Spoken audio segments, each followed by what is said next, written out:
Fourth semester के सभी छात्रों का कोर पेपर आरंभिक भाषा की क्लास में स्वागत है। आज मैं आपको बता रही हूँ कहानी शिक्षण की प्रणालियाँ। तो पहली है गहन अध्ययन प्रणाली।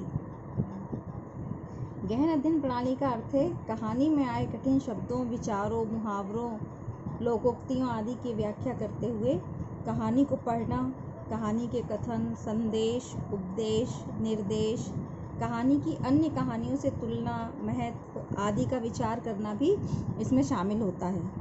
ये प्रणाली उच्च कक्षाओं के लिए उपयुक्त है। जैसे 9, 10, 11, 12 के लिए वाली प्रणाली ज़्यादा अच्छी होती है। गहन अध्ययन प्रणाली, इसमें गहन अध्ययन करना पड़ता है, गंभीरता से अध्ययन करना पड़ता है। दूसरा है अधूरी कहानी पूर्ति प्रणाली। इस कहानी प्रणाली के प्रयोग द्वारा छात्रों को सर्वोत्तम कहानी रचना सिखाई जा सकती है कि वो कितनी अच्छी से अच्छी कहानी लिख सकते हैं। इसमें कहानी को निम्न प्रकार से पूरा करना सिखाया जाता है। कहानी का मात्र शीर्षक देकर, सिर्फ शीर्षक दे दिया जाएगा, कहानी लिखें। दूसरा है कहानी का आरंभ 2-3 वाक्यों से करके या फिर एक अनुच्छेद देकर, एक पैराग्राफ दे दिया जाएगा, उसके आधार पर पात्रों, घटना, वातावरण, उद्देश्य आदि को सभी छात्रों पर छोड़ दिया जाता है। तीसरा है कहानी को सामान्य रूपरेखा देकर कुछ संकेतों के आधार पर कहानी को पूरा करने का अवसर दिया जाता है। तो यह विधि छात्रों को आत्माभिव्यक्ति के अवसर प्रदान करती है। वो अपनी अभिव्यक्ति कर सकते हैं, जो उनके अंदर है वो लिख सकते हैं, तथा कल्पना एवं सृजन शक्ति का विकास भी करती है। छात्रों को मनन चिंतन का अवसर प्रदान करती है और छात्रों के व्यक्तित्व विकास के लिए भी ये सर्वोत्तम विधि मानी गई है। इसके बाद है चित्र प्रदर्शन प्रणाली।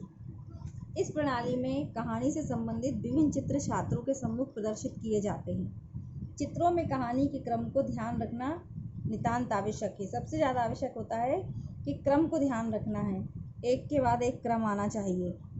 इस विधि का प्रयोग निम्न प्रकार से किया जाता है। पहला है कहानी के चित्र बच्चों को दिखाकर।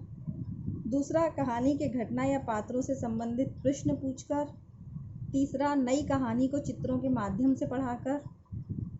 चौथा, स्वतंत्र चित्र दिखाकर कहानी निर्माण करके। तो इस विधि का प्रयोग करके पूर्व प्राथमिक और माध्यमिक स्तर के बच्चों को पढ़ाया जा सकता है। यह विधि कहानी निर्माण करने की दिशा में बहुत महत्वपूर्ण है, क्योंकि यह बच्चों की सृजनात्मक शक्ति, कल्पना शक्ति और मौखिक अभिव्यक्ति के विकास में सहायक होती है। चौथी है मौखिक कहानी कथन प्रणाली। अध्यापक छोटी कक्षाओं में इसी विधि का प्रयोग करके पढ़ाते हैं। इसमें स्वाभाविकता का गुण अधिक होता है।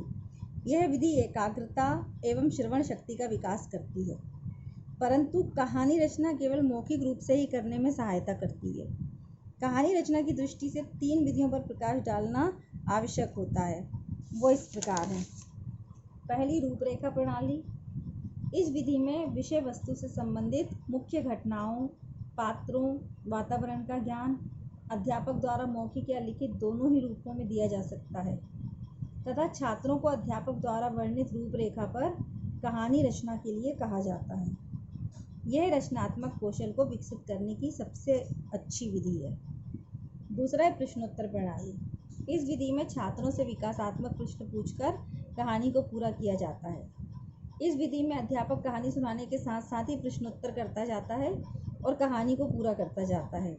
यह भी कहानी निर्माण की उपयुक्त विधि है। तीसरा है भाषा यंत्र प्रणाली। इस विधि द्वारा छात्र मनोरंजक कहानी लिखने के साथ ही भाषा तथा व्याकरण आदि का शुद्ध ज्ञान प्राप्त करते हैं। तो व्याकरण की दृष्टि से यह विधि महत्वपूर्ण है।